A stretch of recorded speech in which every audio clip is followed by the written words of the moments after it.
to 5 cool things that I like to share. I'm sharing treasures that I'm listening to, I'm reading, I'm revisiting movies, TV, other things that are going on as I find them on my journey, and I use them to upgrade who I'm being in my life and also in my mission to help fathers become the best dad ever. So let's get started with some things that are coming back into my life this last week that I really needed a refresh on. So let's start off, let's talk about mammoths and skanky hoes.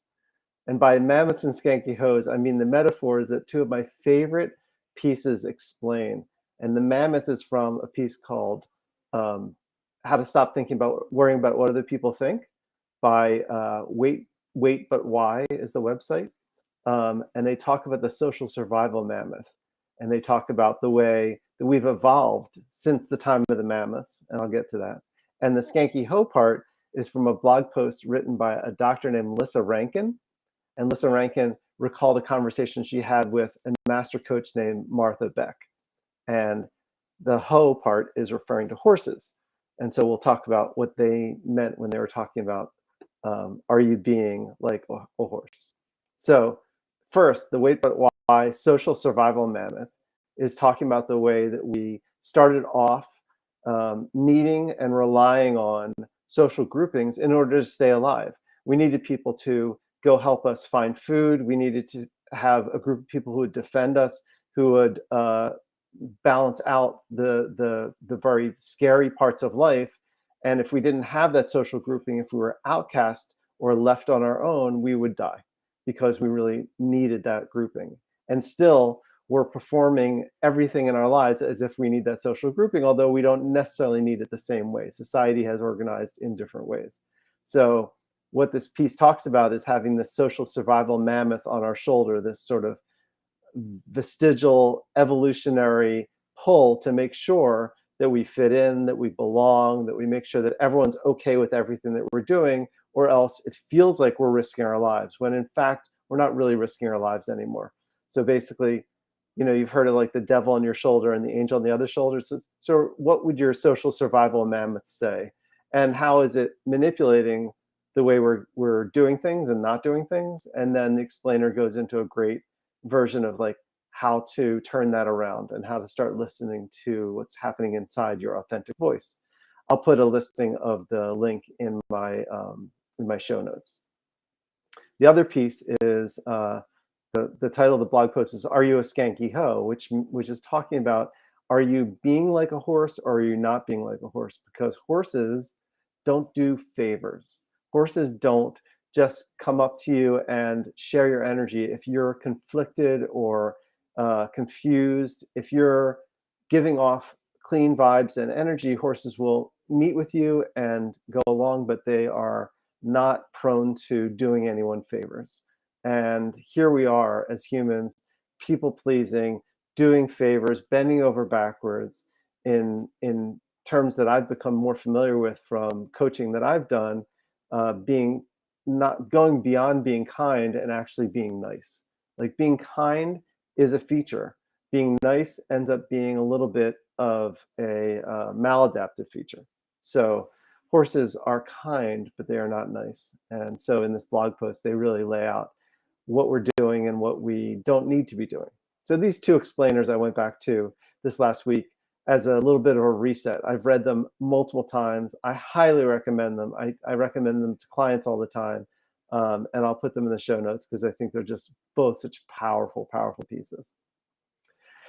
Also, some other things that I think are cool. I came across a website and a creation by Maxine Cunningham this week called Pick My Brain, which is just a brilliant way of operationalizing, making real, something that I think is happening today in society that I originally heard about from Seth Godin, who I'm sure you've heard me talk about in other pieces I probably mention every time I come on here. But Seth has talked about the moving from the industrial age into the knowledge age, and now we're beyond the knowledge age. We're in what he'd call a connection economy. And I met Maxine Cunningham this last week. It was a thrilling conversation, and she created this website and this opportunity to access other people's brain called Pick My Brain. And I really recommend you checking it out. And if you have something to offer, to make a listing and to put it out there in the universe. And if not, check out some of the people that are offering their time, sometimes for free, to sit down with them and connect with them. Because in a connection economy, which Maxine and I both believe, and also I've learned originally from Seth, connections and relationships are the new currency.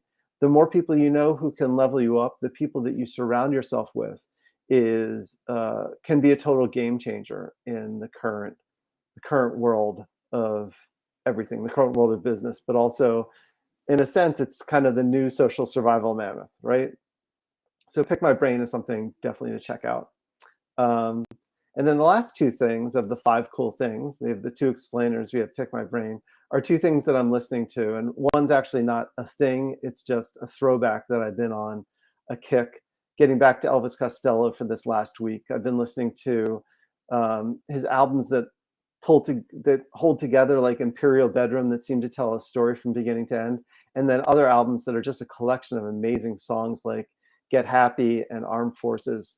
And this isn't a throwback kick from this week. This is a kick that I've been on for about 40 years, since a high school friend introduced me to Elvis Costello, and it hasn't stopped since. My musical tastes have changed. New people have come in and out. Elvis Costello has kept publishing over these 40 years too, which is crazy.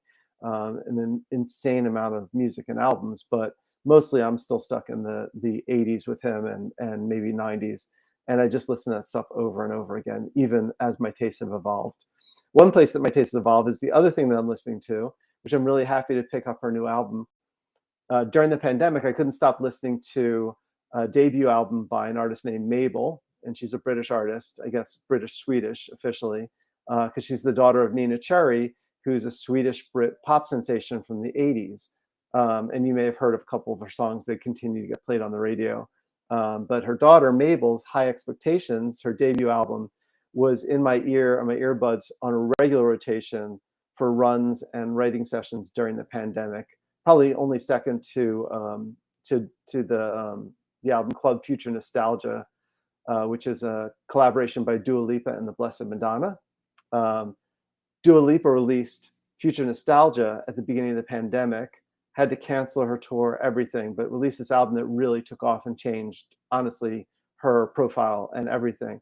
But this DJ who was also sitting on their hands during the pandemic, the Blessed Madonna, took the album, pulled it apart, remixed it into a dance album, and it is insane. It is so good. I cannot stop listening to it. It's probably the only thing I've listened to more during the pandemic than High Expectations. And they labeled it Club Future Nostalgia by Dua Lipa and the Blessed Madonna. And if you're on Apple Music, at least, check out the DJ mix version of that, because then the songs go seamlessly one into another, and it's a party from beginning to end. It is so fun. And if I had it on vinyl, I would have worn it out a couple times. It's insane. Not to mention the things that came after vinyl that wouldn't even hold up. The tapes would have broken. So I couldn't believe that I missed Mabel's new release, her second album, called About Last Night. But I've listened to it now a couple times, and I can see that it was worth waiting for, and I'm going to be listening to it a lot more. So that's 5 cool things that I'm listening to and reading and revisiting. And I'm open to any new media or old media and resources that you want me to check out and maybe promote on a future broadcast. There's a lot going on in social media, and there's a lot of people putting information out there. And here's more information for you, but hopefully I'm sharing things that are useful to you. But I'm open to bucking the trend of talking and yelling and actually listening. So I'm listening. And if you want to send me anything, I'd be happy to hear it and to share it with others. All right, take care.